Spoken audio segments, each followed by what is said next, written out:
से सामान जा रहा है उस सड़क का टैक्स दे, जिस पुल पर से जा रहा है उस पुल का टैक्स दे। हद हो गई भाई, इतने सारे टैक्स।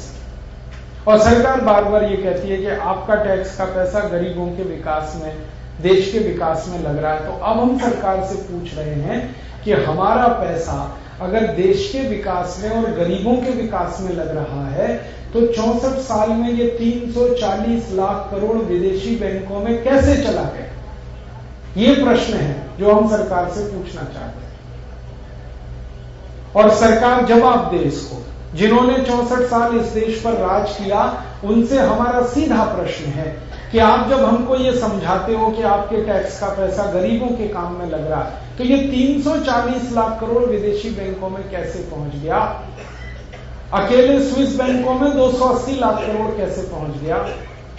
अगर हमारा पैसा गरीबों को जाना है तो गरीब और गरीब हो रहे हैं, भूख से मर रहे हैं, आत्महत्या कर रहे हैं, और देश का पैसा विदेशों में जमा हो रहा है। ये बहुत कड़वी सच्चाई है। और ये सच्चाई जब से हमें समझ में आई है तब से लग रहा है कि लोकतंत्र नहीं चल रहा है, लूट तंत्र चल रहा है। हर जगह लूट मची, जहां जो जितना लूट सके लूटने में लगे हुए। हमारा ये छत्तीसगढ़ है, इसके पड़ोस में झारखंड है। झारखंड में एक बहुत बड़ा लुटेरा है, उसका नाम है मधु कोड़ा। वो 2 साल मुख्यमंत्री बना और 2 साल में 5,600 करोड़ रुपए लूट लिया उसने, 2 ही साल। और हैरानी करने की जो बात है वो ये कि मधु कोड़ा पहली बार मुख्यमंत्री बना तब इतना लूट लिया। अगर 2-4 बार बन गया होता तो पता नहीं क्या करता। और अद्भुत है ये कि वो निर्दलीय व्यक्ति था और मुख्यमंत्री बन गया। अकेला एक एमएलए था वो और मुख्यमंत्री बन गया। 2 पार्टियों ने समर्थन दे दिया, लालू यादव का जनता दल, कांग्रेस, दोनों ने समर्थन दिया, बन गए और लूटा उसने। और लूट लूट के विदेशी बैंकों के खातों में जमा कर दिया। अब आप सोचो, झारखंड सबसे गरीब राज्य है भारत का, अगर वहां से 5,600 करोड़ लूटा जा सकता है 2 साल में, तो जो सबसे अमीर राज्य हैं भारत के, जैसे महाराष्ट्र, जैसे कर्नाटक, जैसे पंजाब, हरियाणा, जैसे उत्तर प्रदेश, वहां से कितना लूटा जाता है? लूट मची है। एक और बहुत बड़ी लूट चल रही है पिछले 20 सालों से, जिसपे किसी की नजर नहीं जा रही। हमारे यहां पता क्या हो रहा है? 20 सालों से एक नीति चली है, ग्लोबलाइजेशन, लिबरलाइजेशन। और हम मानते हैं कि ये नीति का मतलब है लूट की खुली छूट। इसमें क्या हो रहा है? भारत की बेशकीमती जमीन बड़ी बड़ी विदेशी कंपनियों को कौड़ी के भाव में बेची जा रही है। आपका पड़ोसी उड़ीसा है ना, उड़ीसा में एक पॉस्को नाम की कोरियन कंपनी को 55,000 एकड़ जमीन बेच दिया। माफ करना, 55,000 हेक्टेयर, एकड़ में, 1 हेक्टेयर में 5 एकड़ होते हैं। 55,000 हेक्टेयर बेच दिया कौड़ी के भाव। और उस जमीन में इतना बड़ा खजाना छुपा है आयरन ओर का। आपको ये बात मालूम है कि उड़ीसा अकेले राज्य का कुल आयरन ओर पूरे एशिया के आयरन ओर का 1/3 है। पूरे एशिया खंड में जितना लोहे का अयस्क है उसका 1/3 अकेले उड़ीसा में है। पूरे भारत की बात नहीं कर रहा हूं, खाली उड़ीसा। और वो आयरन ओर से भरी हुई हमारी धरती विदेशी कंपनियों को कौड़ी के भाव में बेचती है एक मुख्यमंत्री। ऐसी मनमानी है, लूट तंत्र है ये।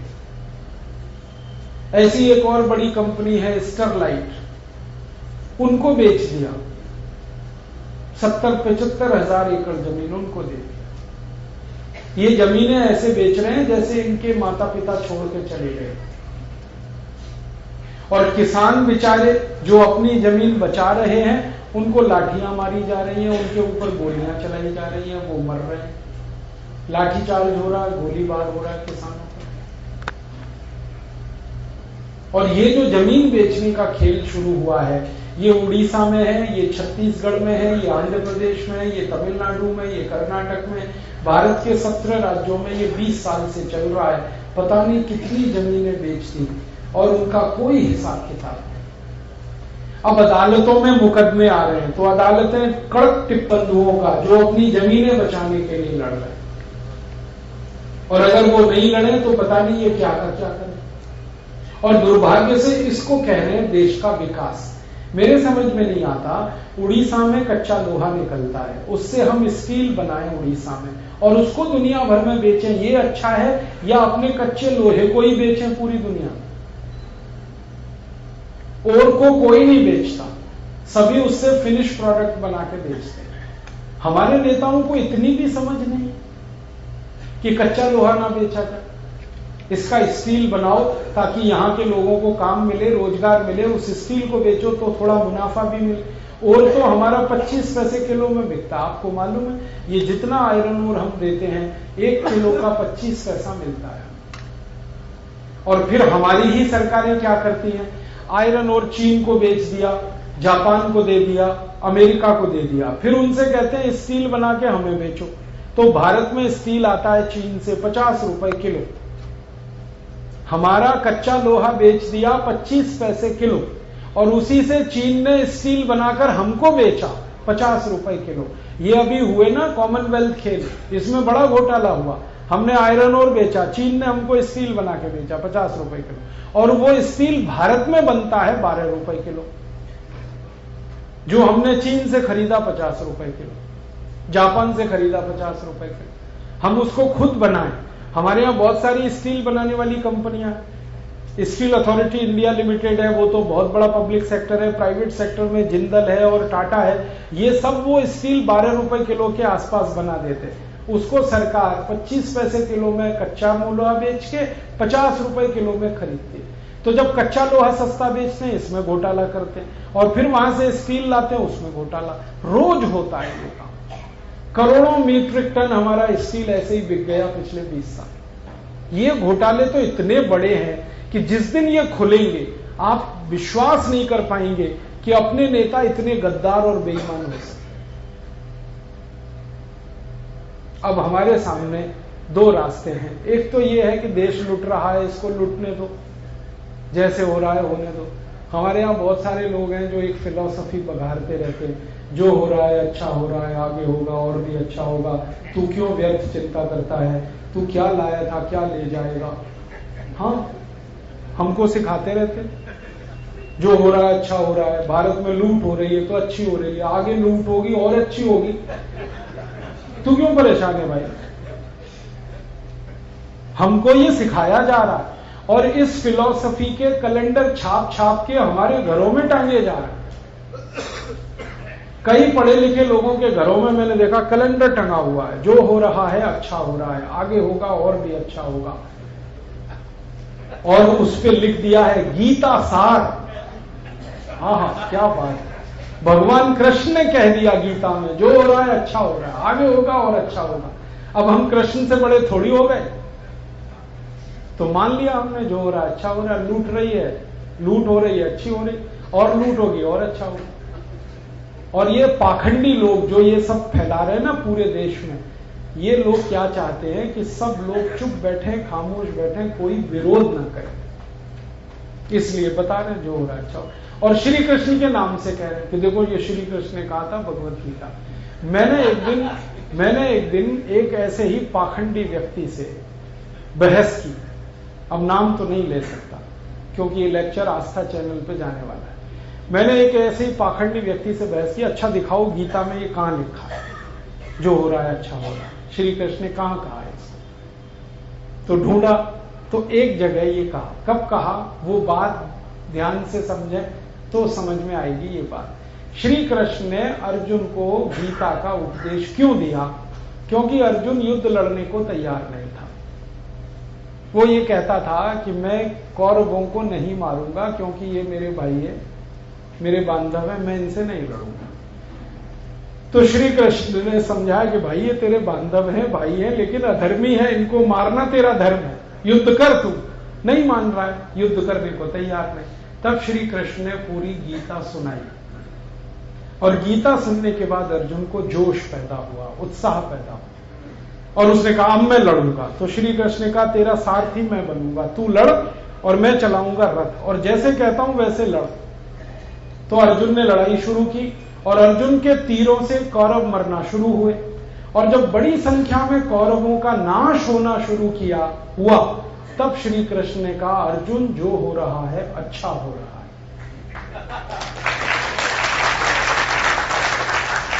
आगे होगा वो और अच्छा होगा। माने कौरव मर रहे हैं तेरे बाण से, तेरे तीरों से, तो ये बहुत अच्छा हो रहा है। आगे ये और ज्यादा मरेंगे और अच्छा होगा। तू व्यर्थ चिंता मत कर, ये मर रहे हैं मरने दे, तू चिंता मत कर। तू क्या लाया था, क्या ले जाएगा? तू खाली हाथ आया है, खाली हाथ जाएगा। सारी चिंता मेरे ऊपर छोड़, तू तो मार इनको, क्योंकि यही तेरा कर्तव्य है, यही तेरा धर्म। तब कहा श्री कृष्ण ने, जो हो रहा है अच्छा हो रहा है। अब हमारे जो पाखंडी लोग हैं ना, वो ऊपर की बात नहीं बताते, हाँ, वो सब छोड़ देते कि श्री कृष्ण ने ये कब कहा था, और बिना संदर्भ के बोलना शुरू कर देते जो हो रहा है अच्छा हो रहा है। तो भारतवासी सोचते हैं कि जो भ्रष्टाचार है अच्छा ही हो रहा है, लूट हो रही है अच्छा ही हो रहा है, आगे लूटेगी और अच्छा होगा, आगे भ्रष्टाचार होगा और अच्छा होगा। इसमें हम फंस जाते हैं। तो मेरा सब भारतवासियों से निवेदन है कि श्री कृष्ण के संदर्भ को समझें। कब कहा था उन्होंने? जब कौरव मर रहे थे, अर्जुन उनको मार रहा था, तब कहा था। तो ये हमारे लिए भी संदेश है कि हम भी अब खड़े हो जाएं और अर्जुन की तरह से फिर कौरवों को मारें, इन भ्रष्ट नेताओं को और अधिकारियों को, और तब श्री कृष्ण कहेंगे जो हो रहा है हमारे लिए भी। तो हमने तो यही तय कर लिया, भारत स्वाभिमान अब यही करेगा, इन बेईमान नेताओं से लड़ेगा, इन भ्रष्ट अधिकारियों को मारेगा और इनकी पोल खोलेगा पूरे देश में घूम को, और इनको नंगा करेंगे हम इतना कि एक भी नेता जीतना बंद कर दे लोकसभा में, विधानसभा में, ये जीत के ना जाए हमारे देश। इसके लिए हमने संगठन बनाना शुरू किया है, और इस संगठन में हमारा संकल्प है कि भारत के जो ईमानदार, चरित्रवान, सज्जन लोग, राष्ट्रभक्त हैं, उन्हीं को शामिल करेंगे भारत स्वाभिमान के संगठन। क्योंकि जो ईमानदार, चरित्रवान, देशभक्त हैं, वो ही लड़ पाएंगे इन बेईमान हरामियों से। तो हमने तय किया कि ऐसा संगठन बनाना है, और वो संगठन बनाने में हम लग गए हैं। परमपिता परमात्मा की ऐसी कृपा हुई है कि एक सन्यासी को भेज दिया है इस काम में मदद करने।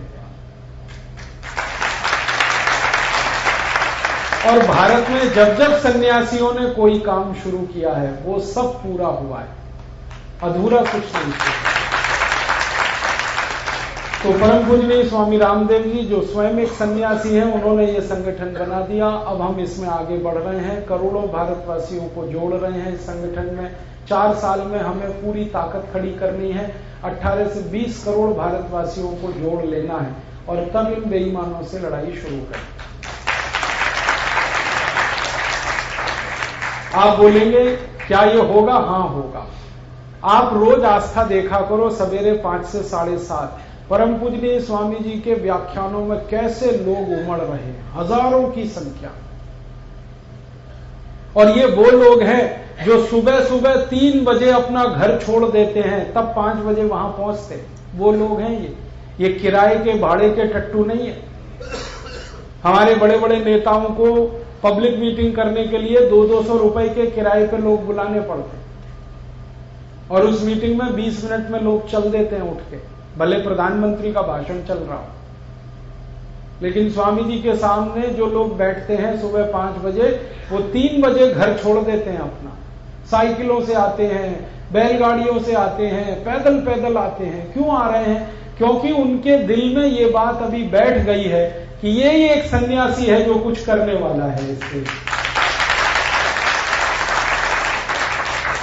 ये भरोसा जब लोगों में पैदा हो जाता है ना, तो बड़ी बड़ी क्रांतियां हो जाती हैं। क्योंकि भारत और दुनिया के हर देश में क्रांति का एक ही इतिहास है। जब आम आदमी, साधारण लोग, किसान, मजदूर, कारीगर इकट्ठे हो गए, नौजवान, तो कोई भी क्रांति होती है तो वो इकट्ठे होने शुरू हो गए। हर दिन हजारों हजारों लोग भारत स्वाभिमान के सदस्य बन रहे हैं।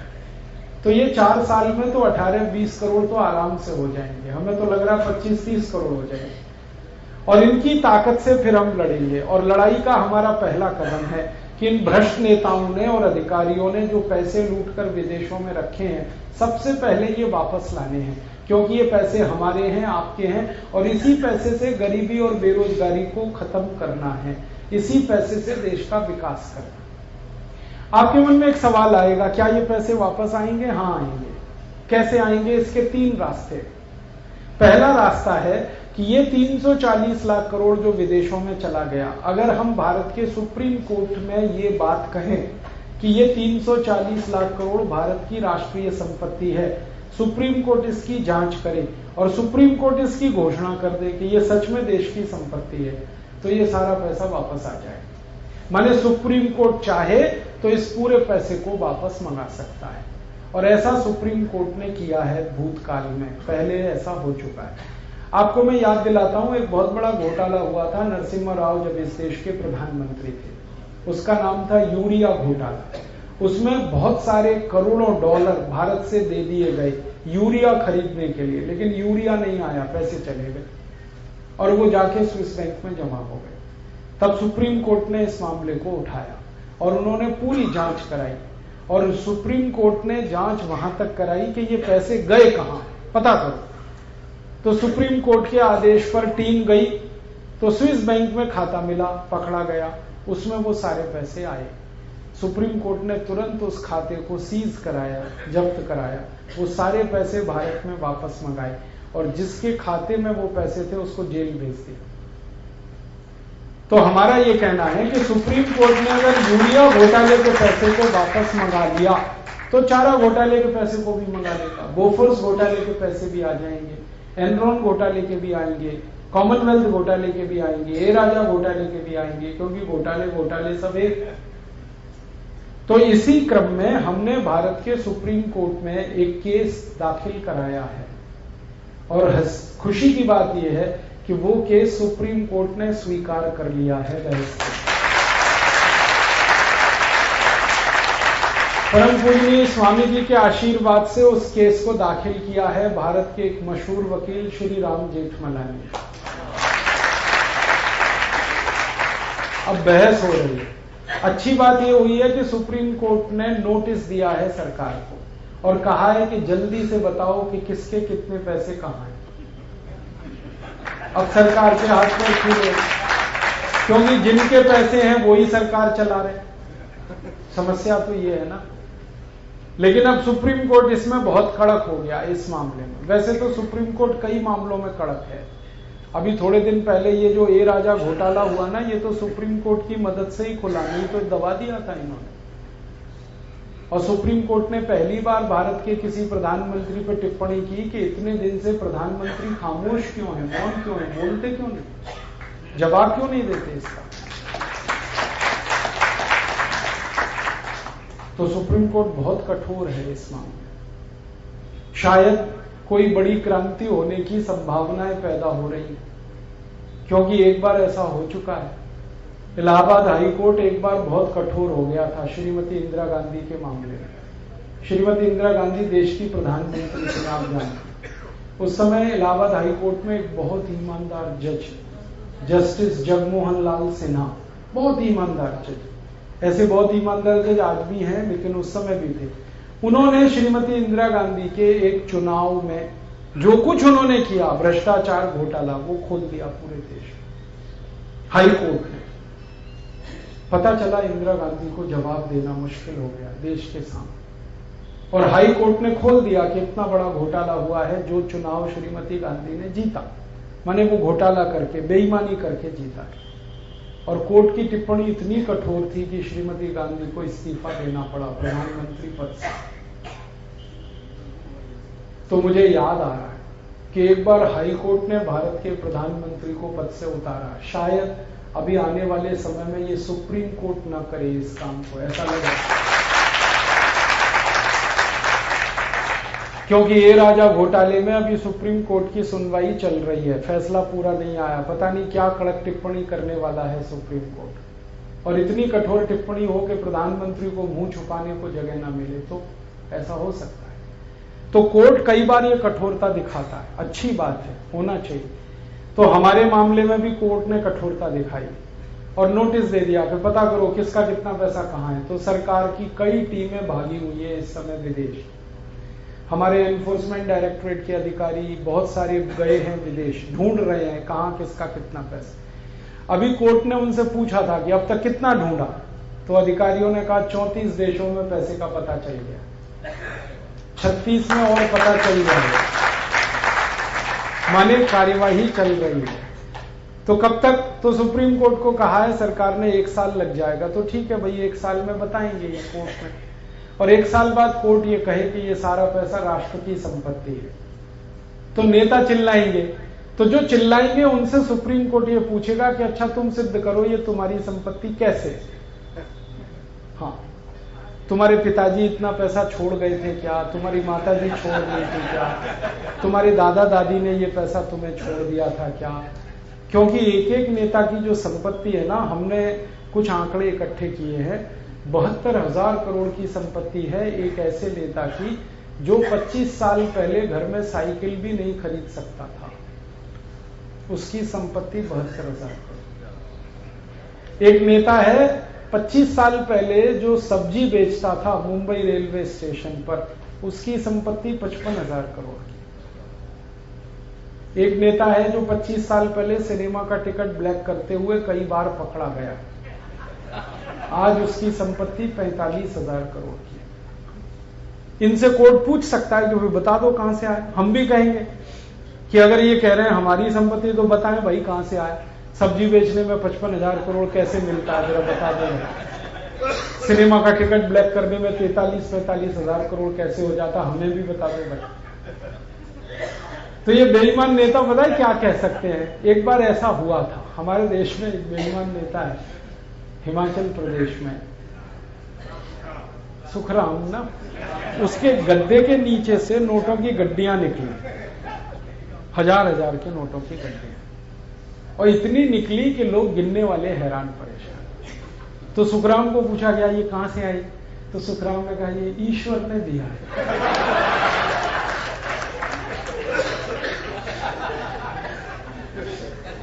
ये बेईमान नेता ऐसे ही जवाब देते हैं, ईश्वर ने दिया है। तो भैया ईश्वर इतना अन्यायी और अत्याचारी कब से हो गया कि बेईमानों को देता है, ईमानदारों को नहीं। तो ये नेता कह सकते हैं कि ये ईश्वर ने दिया, हमारे पास उसका जवाब तैयार है। अगर ये कोर्ट में कहते हैं कि ये ईश्वर ने दिया है, तो हम कोर्ट को कहेंगे ये ईश्वर को ही समर्पित करो।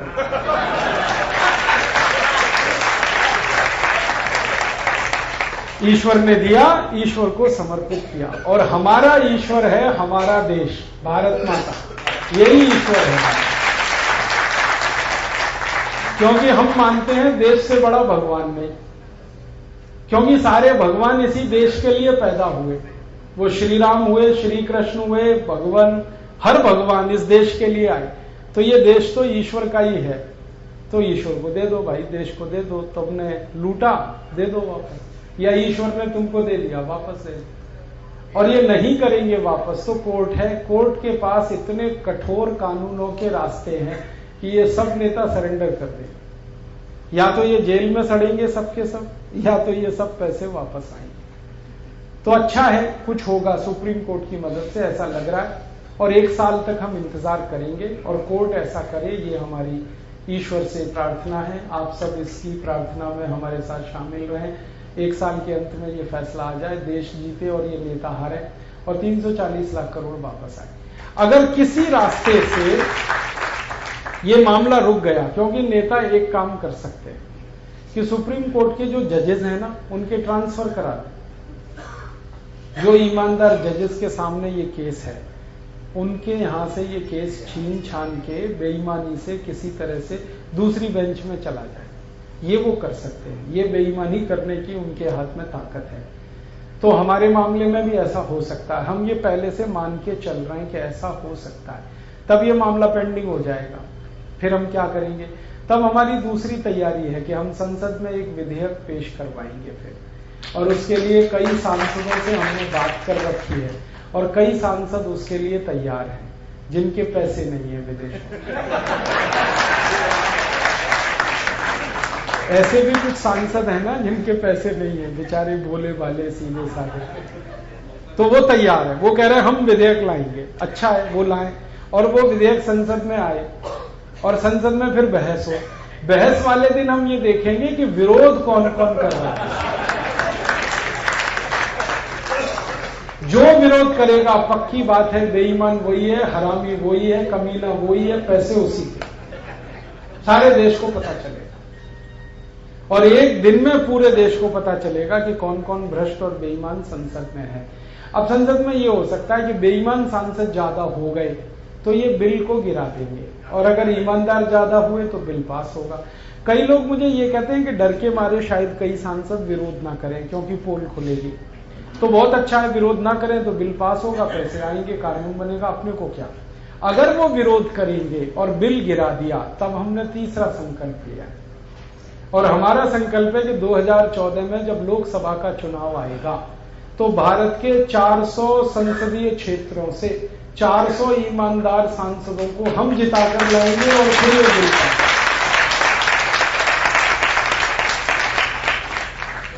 आप ये पूछ सकते हैं क्या हमारे 400 सांसद जीतेंगे? हाँ जीतेंगे। कैसे जीतेंगे? एक सन्यासी ने इसके काम को पूरा करने का संकल्प लिया, और मैंने आपसे कहा सन्यासी का कोई संकल्प अधूरा नहीं रहता।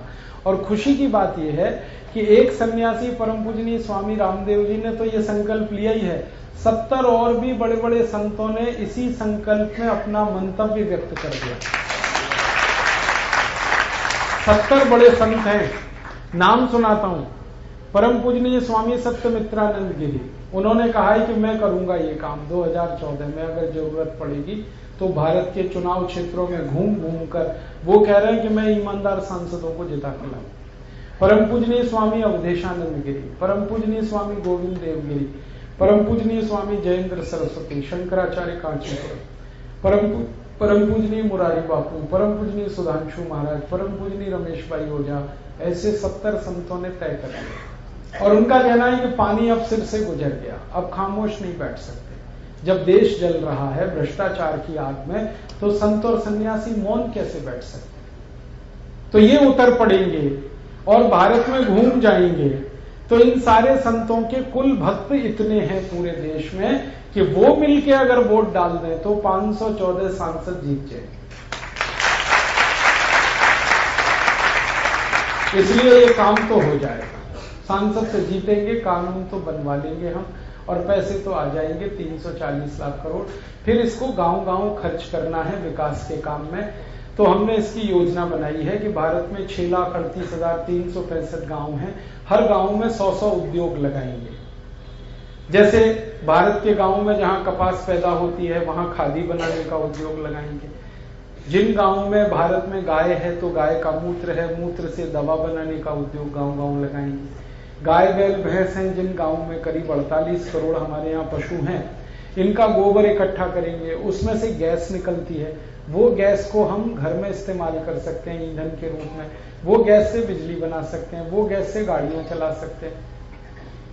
ऐसे ही भारत में जहां आलू पैदा होता है वहां आलू का चिप्स, जहां टमाटर पैदा होता है वहां टमाटर की चटनी, जहां आंवला पैदा होता है, एलोवेरा पैदा होता है, ये सब चीजों के उद्योग गांव-गांव, हर गांव में 100 उद्योग। और इसमें खर्च होगा मात्र 10 लाख करोड़ और रोजगार मिलेगा 67 करोड़ भारतवासियों को। इसलिए तो बेरोजगारी सारी खत्म, बेरोजगारी खत्म तो गरीबी कम, क्योंकि बेरोजगारी खत्म होगी, लोगों के पास पैसे आएंगे, आमदनी होगी, गरीबी मिटेगी। और 10 लाख करोड़ में ये काम हो जाएगा और रकम अपने पास 340 लाख करोड़। तो फिर आगे क्या? और 10 लाख करोड़ खर्च करेंगे तो गांव-गांव सड़क बना देंगे, बिजली की व्यवस्था कर देंगे। हर गांव को 24 घंटे बिजली देनी है, 4 लाख करोड़ खर्च होगा। हर गांव को सड़क देनी है, 6 लाख करोड़ खर्च होगा। तो 10 लाख और करोड़ खर्च करेंगे, बिजली हो गई, सड़क होगी। और 10 लाख करोड़ खर्च करेंगे तो हर गांव में स्कूल, कॉलेज, हॉस्पिटल, और हर गांव के किसान के खेत को साल भर पानी। अभी भारत में मात्र 40% किसानों को ही पानी मिला है, 60% किसान तो बिना पानी की खेती करते हैं, उनको भी पानी मिलेगा तो खेती का उत्पादन तो दोगुना होगा और किसानों की समृद्धि बढ़ेगी। और इस पानी के लिए हम एक ही काम करेंगे, बारिश की एक एक बूंद इकट्ठी करेंगे हर गांव में, क्योंकि भगवान हमको हर साल इतना पानी देता है वो सब बेकार चला जाता है समुद्र में। उस पानी को हर गांव में ही हम इकट्ठा कर लें, तालाब बनाकर, सरोवर बनाकर। ये सब काम करने में 30 लाख करोड़ खर्च होगा। फिर शहरों का विकास करें तो और 10 लाख करोड़, 40 लाख करोड़ में पूरा देश अच्छा हो जाएगा।